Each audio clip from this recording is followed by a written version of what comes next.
أعوذ بالله من الشيطان الرجيم. بسم الله الرحمن الرحيم. الحمد لله رب العالمين، والصلاة والسلام على أشرف الأنبياء والمرسلين سيدنا مولانا ونبينا وحبيبنا وشفيعنا وقدوتنا وأسوتنا محمد صلى الله عليه وسلم وعلى آله وأصحابه أجمعين. اللهم فقهنا في الدين وافتح علينا فتوح العارفين واجعل أعمالنا خالصة لوجهك الكريم يا أرحم الراحمين. اللهم افتح علينا حكمتك وانشر علينا من خزائن رحمتك يا أرحم الراحمين. رب اشرح لي صدري ويسر لي أمري واحلل عقدة من لساني يفقه قولي والحمد لله رب العالمين آمين. قال المصنف رحمه الله تعالى ونفعنا وإياكم بعلومه في الدارين آمين. Alhamdulillah, pertama dan selamanya marilah sama-sama kita panjatkan, kita rafa'kan setinggi-tinggi kesyukuran kita kepada Allah Subhanahu wa taala, kerana pada malam ini Allah Taala masih lagi memberikan kesempatan kepada kita. Allah Ta'ala masih lagi memurniakan kepada kita daripada segala nikmat yang dikurniakan oleh Allah Ta'ala kepada sekalian hamba-hambanya, daripada dua nikmat yang terbesar, iaitulah daripada nikmat iman dan juga nikmat Islam. Kemudian nikmat-nikmat lain yang mengiringi kita, antaranya nikmat sihat tubuh badan, boleh pakat buat amal ibadat kepada Allah Ta'ala, boleh mari masjid, boleh mari semaya berjamaah, kemudian boleh niat i'tikaf, kemudian pula boleh berada dalam majlis ilmu yang dikatakan oleh para ulama sebagai raudhatun min riyadil jannah, satu taman daripada taman-taman syurga. Antaranya juga Allah Ta'ala beri kepada kita nikmat kesempatan masa. Masih ramai lagi sahabat kita di luar sana, masa ni tak tahu mana hala lagi. Tak tahu mana hala lagi. Turun pagi, balik gelap cari harta, kumpul harta, hingga lupa kepada Allah Ta'ala. Tapi kita Alhamdulillah, Allah Ta'ala mempertemukan kita pada malam ini untuk kita terus berada dalam redha Allah Ta'ala. Mudah-mudahan kehadiran kita pada malam ini, tuan-tuan, puan-puan yang dirahmati oleh Allah, dicatatkan sebagai salah satu daripada catatan amalan kebajikan, pahala kita boleh bawa untuk kita menghadap Allah Ta'ala pada hari akhirat nanti, insya-Allah. Tuan-tuan, puan-puan yang dirahmati oleh Allah, insya-Allah pada malam ini kita sambung kuliah kita daripada kitab Fiqhus Shalah pada muka surat 60. Muka surat 60 dah. Dan Alhamdulillah, kita masih lagi berada dalam bahagian ataupun pada perbincangan fiqh taharah, ataupun masih membincangkan tentang kebersihan yang merupakan daripada fahaman ataupun daripada aliran fiqh mazhab Syafi'i rahimahullahu ta'ala. Pada kuliah lepas kita sebut berkenaan dengan najis. Dia berkenaan dengan najis yang dikatakan najis berat, najis mughallazah, mukhaffafah dan mutawassithah. InsyaAllah pada malam ini kita sambung pada bab menyamuk kulit bangkai. Menyamuk kulit bangkai, setengah ulama sebut sebagai sertu. Ada juga apapun dia merupakan sebahagian daripada yang dikatakan sebagai hukum samuk atas binatang. Bagaimanapun kata ulama rahimahullahu ta'ala, samuk ini merupakan satu kaedah ataupun satu proses yang mana kulit haiwan itu disucikan dan dibersihkan, yang pada mana asalnya merupakan najis. Bahkan semua ini merupakan satu perumpamaan ataupun satu pengajaran, juga satu keadaan berdasarkan kepada sebuah hadis Nabi SAW.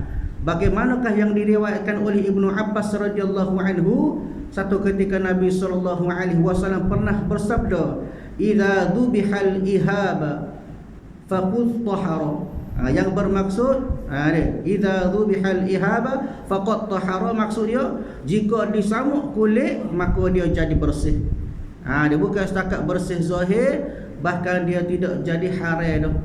Bagaimanapun kata ulama, sebelum pada samuk, maka setengah tu dia tidak jadi halal. Lebih-lebih lagi binatang yang tak boleh dimakan.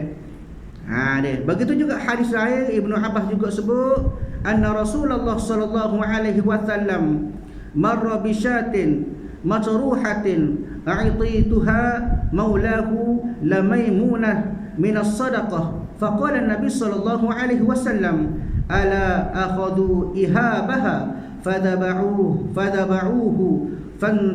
fantafa'ahu bih. Nabi sebut kepada kita hadis Nabi, satu ketika Rasulullah dia lalu satu kawasan. Rasulullah berjalan, maka sampai satu kawasan, tiba-tiba dia tengok ada seekor kambing hok dibuat. Dia. Maka diberikan hamba kepada Maimunah yang diperoleh daripada sedekah. Dia. Maka ayatnya di sini, satu ketika Nabi lalu satu kawasan, dia tengok kambing yang dibuang. Dia. Maka diberitahu bahawasanya benda tu daripada sedekah. Maka Nabi SAW kata, adakah kamu tak mahu mengambil kulitnya? Kemudian mereka pun samuk kulit tersebut dan mengambil manfaat daripadanya, daripada kulit itu. Makna kata Nabi memberi panduan kepada kita untuk mengambil manfaat daripada kulit haiwan, maka kena samuk baru boleh ambil faedah atas kulit tu. Itu yang dikatakan oleh para ulama. Tersebut juga dalam mazhab Syafi'i rahimahullahu ta'ala. Walaupun kadang-kadang sesungguhnya dia tu halal ataupun haram dia makan. Bahkan jumhur ulama sebut bahawa kulit haiwan yang dagingnya halal dimakan adalah suci sebelum dan selepas disembelih. Hal ni berbeza. Sama ada disamuk ataupun tidak, maka ianya tetap suci. Gapo dia contohnya? Seperti lembu, unta, kambing dan lain-lain. Maka ulama sebut pada kita, binatang hak halal dimakan, kita sembelih lembu, sembelih kubah, sembelih kambing, maka tetap juga halal dari kulit dia tu. Dia. Begitu juga mereka sepakat, makna jumhur ulama sebut kepada kita juga bahawa daging manusia, sama ada muslim atau kafir, tak boleh sama sekali digunakan, apatah lagi walaupun telah disamuk. Hal ni jumhur ulama. Makna bila sebut jumhur, maknanya sepakat para ulama, tak kira lah daripada mazhab mana, Syafi'i ke, Hambali ke, Hanafi ke, Maliki, semuanya sepakat mengatakan daging manusia walaupun disamuk tetap jadi tak boleh makan, bahkan tak boleh guna. Sebab apa? Allah Ta'ala sebut dalam Quran surah Al-Isra, kata Allah Ta'ala, walaqad karramna bani Adam, kata Allah, dan sesungguhnya kami telah memuliakan anak-anak Adam. Maka atas sebab mulia itu, maka daging manusia kok mana pun tak boleh makan, tak boleh guna. Dan satu keadaan di mana para ulama berselisih pendapat, antaranya berkenaan dengan proses samuk, disebut oleh ulama Syafi'iyah, maknanya ulama mazhab Syafi'i, mazhab Hanafi, dan sebahagian daripada ulama mazhab Hambali mengatakan bahawasanya cara untuk menyucikan kulit bangkai adalah dengan samuk. Kecuali tidak halal dimakan. Ada pun setengah ulama juga sebut hak tak halal pun boleh kita bersihkan ataupun boleh menyucikan dia dengan cara samuk, kecuali dua perkara ya. Gapo dia? Anjing dengan babi. Khinzir dan anjing. Berdasarkan beberapa dalil ulama mari kepada kita, antaranya Ibnu Abbas sebut idza dhubihal ihabi faqad tahara. Bagaimana hak sebut tadi, begitu juga hadis lain daripada Abu Salamah bin Muhabbab Al-Huzaili mengatakan bahawasanya anna Nabi sallallahu alaihi wasallam fi ghazwati Tabuk da'a bima'in min 'indi imra'atin faqalat ma 'indi illa fi qurbatin li maithah faqala alaysa qad dhaba'tuha qalat bala qala fa in diba'uha zakatuha. Nabi sebut kepada kita satu ketika Nabi pergi dalam satu peperangan yang dinamakan sebagai perang Tabuk. Dia minta air daripada seorang wanita. Maka wanita tu kata, tak ada lah daripada aku kecuali ada bekas air yang buat daripada kulit bangkai. Maka Nabi kata, bukankah engkau telah menyamuknya? Wanita itu menjawab, ya aku telah menyamuknya. Maka Nabi kata, sesungguhnya samuk itu sama seperti menyembelihnya, menyebabkan jadi suci dan boleh digunakan. Itu adalah daripada pendapat mazhab Syafi'i rahimahullahu ta'ala. Begitu juga disebut juga adalah daripada kulit haiwan yang najis disebabkan dia mati. Dia bangkai, jadi bangkai dah. Boleh disucikan dengan samuk kecuali khinzir dan anjing tak boleh. Ini disebut daripada kitab Majmu' Syarah Al-Muhadzab pada bahagian 4 muka surat 382. Ayatnya di sini tuan-tuan yang dirahmati oleh Allah, cerita kita pada malam ini berkenaan dengan kulit haiwan yang disamuk. Bagaimana bila mana telah samuk, maka boleh guna, dikira sebagai halal, boleh gunalah. Kecuali dua binatang, iaitu anjing dan juga babi. Baik, masuk dalam kitab menyamuk kulit bangkai. Kulit bangkai binatang selain daripada anjing, babi dan keturunan daripada keduanya. Bagaimana kita sebut keturunan daripada keduanya telah pun dihuraikan pada kuliah yang lepas. Keturunan itu maknanya setelah berlakunya jimuk antara binatang tersebut, persenyawaan. Dia berhubungan. Contohnya kita kata anjing dengan kambing, duk gawe-gawe, tiba-tiba tu anak, maka tu dikatakan sebagai keturunan daripada keduanya, sama ada anjing atau babi. Begitu juga kambing dengan khinzir, duk gawe, tiba-tiba keluar anak, maka dikatakan juga sebagai keturunan daripada keduanya. Dia maknanya selain daripada dua tadi ataupun keturunan dia, lain daripada anjing, lain daripada babi dan lain daripada keturunan keduanya, kulit binatang tersebut sama ada halal dimakan atau tidak. Dia halal dimakan ataupun tidak. Gapo dia contoh dia orang mari? Seperti lembu. Lembu halal dimakan. Harimau tak halal. Harimau tak halal dimakan.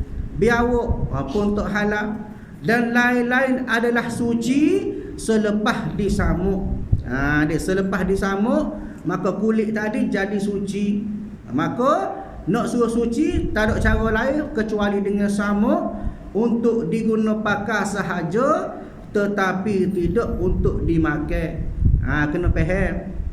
Kena faham molek.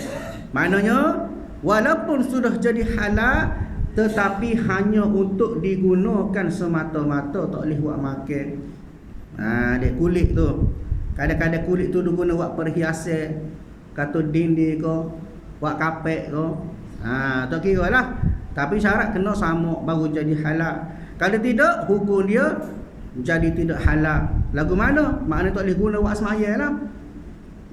Dia tepuh pun maknanya kena mensucikan dia, termasuk pada bab najis juga. Dia maknanya bila mana sudah samuk, maka jadi halal hanya untuk diguna. Adapun tulang bangkai, bulunya dan tanduknya dihukumkan najis sekalipun disamuk. Sebab tu kadang-kadang setengah orang zaman-zaman dulu dah ada dia gatuk kepala lembu sebagainya atas rumah. Dia tanduk tu najis tu. Kita duk gatuk dinding. Dia duk gatuk dinding najis dia, tulang dia. Dia sebaik-baiknya benda-benda najis ni tak suruh dah atas rumah lah. Kata ulama, bila mana ada najis atas rumah, maka para malaikat rahmat tak berapa nak masuk. Begitu juga atas rumah kita ada anak patung, ada gambar-gambar benda-benda hak bernyawa. Dia bubuh gambar-gambar manusia dan sebagainya, benda hak bernyawa, gatul dinding. Dia, maka para malaikat rahmat tak masuk. Sebab apa? Setengah ulama mengatakan bahawasanya seumpama ataupun diumpamakan sebagaimana berhala-berhala pada zaman jahiliyah. Sebab itu kalau boleh jangan berada lah. Ada tu sipir bubuh dalam album, tak apa, nak tengok gambar. Dia tanya bahasa nak tengok balik album. Kalau tengok tutup bubuh lemari, itu cara dia. Ni maknanya jangan bagi ada najis atas rumah. Termasuk juga hak sebut tadi lah. Dia tulis tanduk. Dia kadang-kadang rusuh dia. Orang tu dinding kepala rusuh, tanduk selerak dia. Ini satu benda hak kadang-kadang kita anggap benda tu comel, tapi benda tu merupakan najis di sisi hukum fiqh, kena beringat. Ni baik, maknanya benda ataupun kulit binatang tadi walaupun haram tak dimakan selain daripada anjing dan babi, bila mana samuk maka dikira sebagai halal untuk guna. Dia tu maksud dia. Baik. Cara menyamuk. Cara menyamuk ni kaedah dia lah, kaifiat dia. memadai dengan sesuatu yang kasar atau tajam zatnya. Dia tajam zatnya, mana kata tajam tu supaya kita kata peluntur lah. Ini benda hak tajam menyekik. Dia seperti tawas, abu, soda, kapur, tahi burung merpati dan sebagainya. Dia sebab apa nak kepada benda-benda hak tajam, benda-benda hak kasar ataupun benda-benda hak dikatakan sebagai boleh jadi tajam. Kita kata benda tu kalau kena kadang-kadang kena kulit kita pun jadi pedih. Sebab apa? Atas sebab nak buai daripada segala lemuk-lemuk, lendir-lendir dan daging-daging yang melekat di kulit yang boleh membusukkannya. Dia kalau kita kat gahar lah, gahar tak kira lah. Gahar dia setakat buai isi daging dulu, bila tinggal kulit ngelah tu kita gahar apa jemur kering. Dia ada kaedah dia lah. Tak siwi daging tu jadi busuk. Dia bila jadi busuk maknanya najis lah tu. Maknanya kena samuk biar menghilangkan benda-benda hak boleh membusukkannya. Makna membusukkan kulit tadi tu.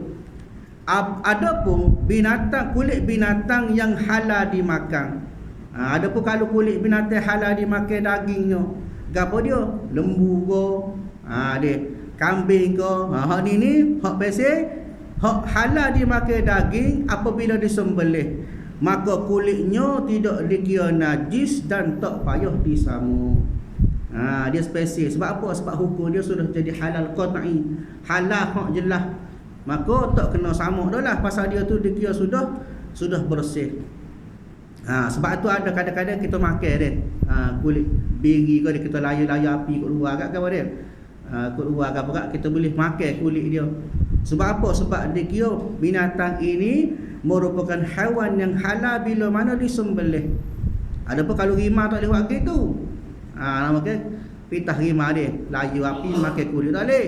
Sebab apa? Pasal asal-asal pun dia pun memang tak halal dah walaupun sembelih. Hak boleh buat lagu tu nya hak halal setelah disembelih. Dia baik. Jadi kaedah dia buai lah, buai benda-benda hak boleh menyebabkan jadi busuk daging tu ataupun busuk kulit tadi. Ada kiki buai, jemur kering, boleh guna, tak ada masalah. Dia maknanya itulah yang dikatakan sebagai kaedah ataupun kaifiat bagaimanakah nak menjadikan kulit tadi jadi halal untuk digunakan. Baik.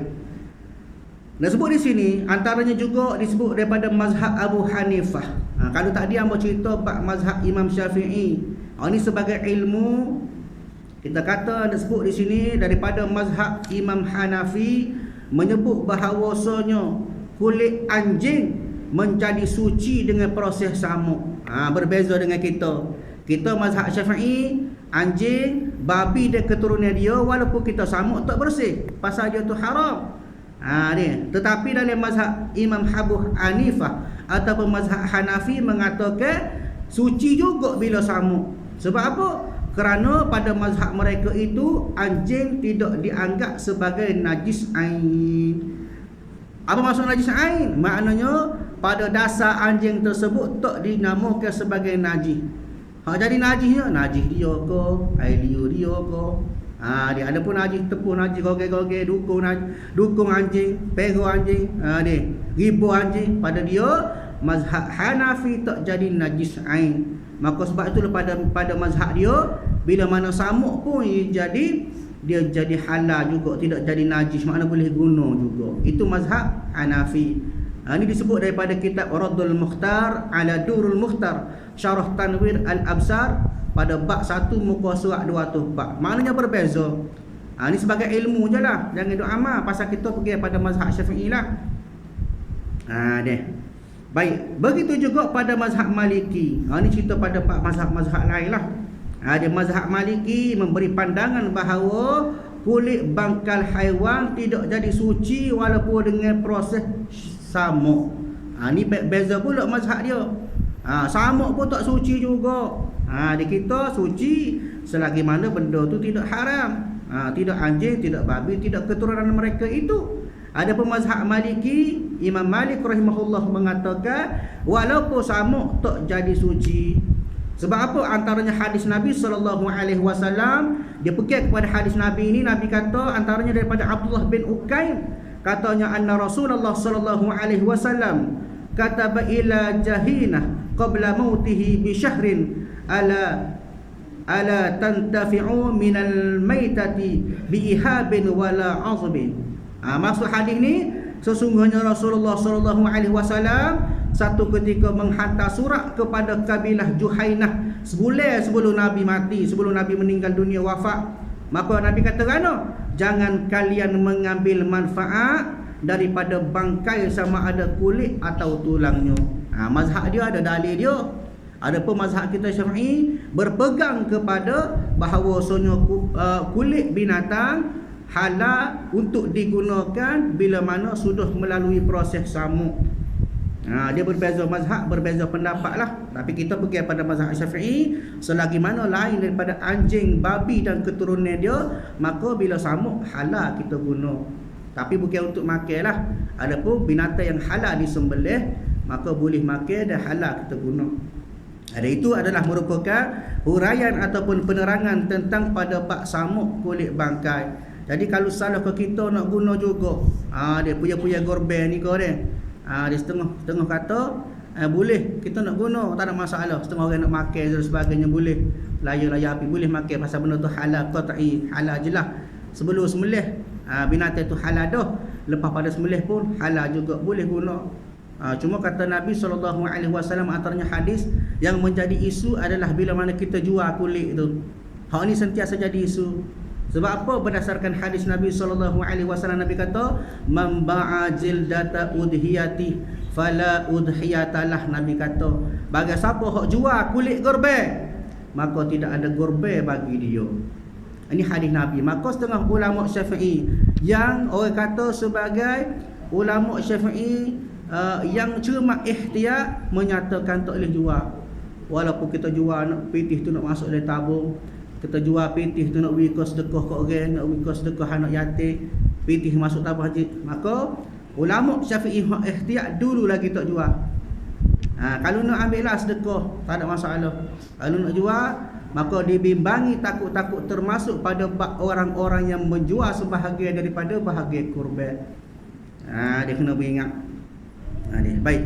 Jadi ayatnya di sini, bila mana bab berkenaan dengan samuk, kena faham molek, terutama mereka-mereka yang sentiasa bermain dengan binatang lah.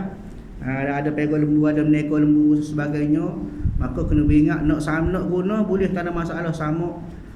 Dia samuk binatang menyebabkan jadi halal guna. Dia binatang halal dimakan, maka halal juga guna, bahkan tak perlu samuk. Baik, itu hukum bagi samuk. Baik, seterusnya istinja. Istinja ni apa dia pula istinja? Istinja merupakan bagaimanakah kaedah kita nak bersihkan kotoran ataupun ajnas daripada rongga keluar najis kita. Baik. Antaranya disebut oleh Imam Syekh Abdul Rahman Al-Juzairi, bila sebut istinja maka hukumnya fardu. Bila fardu jadi wajib lah. Tambah-tambah ulama sebut pada bahagian bila mana kita nak buat ibadat kepada Allah Ta'ala, nak kepada taharah, kebersihan kita. Selagi tak istinja, maka tak bersihlah kita. Bagaimana nak buat amal ibadat sekiranya kita tidak bersih? Dan kata ulama rahimahullahu ta'ala, kita menggunakan air juga merupakan salah satu daripada ahwal ataupun keadaan istinja. Bahkan kata ulama, air juga antara merupakan afdalul af'al, sebaik-baik perbuatan kita nak beristinja. Dia atas ketah kat istinja lah. Bahasa kita kat basuh berok, basuh kecil. Tu cara dia. Baik. Maka ulama kita menyebut bahawasanya jadi hukum fardu. Bila sebut fardu, kukuk mana pun kena sucilah. Pengertian dan hukumnya, hukum istinja ialah bersuci dari kencing, berak dan kentut yang membasuhkan dubur. Hukumnya adalah wajib. Dia kencing makna kita buang air kecil itulah. Berak tu pun kita berak lah. Dan kentut yang membasahkan dubur maknanya kita ketuk tapi jadi basuh. Dia istilah kita ke dia panggil ciri dia. Kici ke apa? Ada istilah dia. Jadi maknanya walaupun sekira-kira ketuk ya, tapi tu berisi. Dia. Maknanya jadi hukum fardu juga, wajib juga kita membersihkan. Dia. Terutama kadang-kadang kita jadi was-was. Kita ketuk tapi duduk basuh-basuh, duduk basuh tu berisi, maka jadi hukum fardu. Adapun kalulah kita ketuk, dia maka hukum dia tak perlulah. Tak perlu kita istinja. Jadi istinjanya ialah kita sucikan daripada kencing kita, berak dan kentut yang membasuhkan tubuh. Baik. Maka kita melihat bahawasanya dalam fiqh ala madhahibil arba'ah, perbincangan pada 4 mazhab menyatakan bahawasanya jumhur ulama mengatakan kefarduan kita atas kita nak membersihkan diri dalam kita buat amal ibadat kepada Allah Ta'ala. Dan juga disebut oleh Imam Hasan Ibn Qasim Al-Kaf dalam kitab dia Taqrirat As-Sadidah. Bagaimana dijelaskan hukum istinja tu dia jadi ni. Apa dia? Yang pertama hukum dia wajib. Bila mana hukumnya wajib jika keluar itu adalah yang kotor lagi basah. Seperti air kencing kita, berak kita, air mazi, najis kita, maka hal ini jadi hukum wajib basuh ataupun wajib istinja. Yang kedua sunat. Gapo dia pula? Sunat pada bab istinja bila mana yang keluar adalah najis dan tidak kotor. Contohnya cacing. Dia. Hal ini kita sebutlah. Yang ketiga mubah ataupun haruh. Gapo dia haruh? Jika kita beristinja dari keringat. Keringat ni maknanya kadang-kadang kita tak khabar, kita duduk kerja berat, khabar-khabarnya tubik. Dia terkecing kadang-kadang jadi tak habis hadas kalau ke mana dia. Akak benda-benda buat kadang-kadang cengik tubik. Dia maka hak ni sunat ataupun mubah. Sebab apa? Dikira sebagai istihya ataupun ihtiyat cuma kita. Ada kadang-kadang setengah orang tu bila buat kerja berat jadi tubik, tak khabar. Dia dedah ke apa panggil. Dia tubik air kecing dia. Maka orang dalam keadaan ini dikatakan sebagai harus ataupun mubah. Dia disunatkan untuk dia beristinja bila mana dia berkeringat, dia buat kerja berat. Kemudian makruh pula istinja hukumnya bila mana yang keluar adalah kentut. Dia jadi hukum makruh. Sebab apa kadang-kadang makruh ni dalam keadaan kita ni bila nak buat amal ibadat, dia taksir kepada keadaan kita ni was-was. Bagaimana pernah kita sebut sebelum ini, orang yang dalam keadaan berwudu tiba-tiba kita jadi was-was. Ada lagi ke dalam semaya kita ketuk kodok. Maka ulama Syafi'i menyebut bahawasanya hak baiknya kita batal semaya kita, wudu kita tadi. Dia tengok tak ada orang kita pergi hak kita, jangan pergi hak orang. Bila kita batal dah, maka tentu dah kita tu dalam keadaan tidak berhadas, maknanya batal dah semaya. Dia kalau kita duk main was-was bimbangnya, takut kita tu batal dah. Tapi kita ni jenis nyanyuk, jenis tak perasan. Maka sebab itu dalam keadaan kita ni was-was, maka ia jadi makruh. Sebab apa? Sebab kita terpapar. Ketuk kodok. Maka dalam keadaan ini kena batal semaya kita, ambil semula. Tentu dah hak baru. Dia. Dan haram pula hukum istinja. Lagu mana jadi haram pula? Dia. Bila mana istinja digunakan dengan benda hak dimuliakan. Gapo dia? Contohnya berbuah-buah. Guna buah buat istinja, buat basuh kecing. Dia kesak ngawah motel. Dia ada air. Dia masuk air legok. Dia nak kecing. Sudah tu. Dia kita buat istinja, basuh kecing kita dengan menggunakan benda-benda hak dimuliakan. Buah-buah ke, ataupun benda-benda yang dimuliakan antaranya bahan-bahan ilmu ke, kesak dengan kitab ke, tu jadi haram belaka tu. Itu jadi haram. Manakala dikatakan sebagai khilaful aula, antara mubah dengan makruh, sunat dan juga makruh. Apa dia? Jika beristinja dengan air Zamzam. Air Zamzam ni Mekah lah. Ni jadi hukum dia mubah dan makruh, harus dan makruh di tengah-tengah. Dia maka dikatakan sebagai tengah-tengah sebab apa? Sebab dia tu air Zamzam dikirakan sebagai air yang suci, termasuk pada bab air mutlak juga. Maknanya boleh. Air Zamzam air mutlak, mana boleh buat istinja, boleh buat air semaya. Tapi dikatakan sebagai makruh kerana apa? Kerana dimuliakan taraf air Zamzam itu, tidak seperti air lain. Itu kaedah dia. Maknanya bila sebut istinja pun dia ada hukum yang berbeza. Benda yang sama ya, bahagian cuci berok yang ni, bahagian basuh berok, basuh kecilnya, tapi berbeza hukum bila mana berbeza keadaan. Itulah pada bahagian fiqh ia jadi lagu tu. Benda sama tapi bila berubah keadaan ia jadi berubah hukum. Baik. Cara beristinja dibolehkan dengan salah satu daripada 3 cara berikut. Yang pertama, dibasuh dengan air. Inilah cara yang terbaik, akmalul af'al, yang paling sempurna pada perbuatan istinja kita guna air lah. Sebab apa? Pasal air ni tahharun. Air ni merupakan satu benda yang boleh membersihkan. Dia bersih dia pun air, tidak sebab kita kesak. Bersih air ni dia cuci.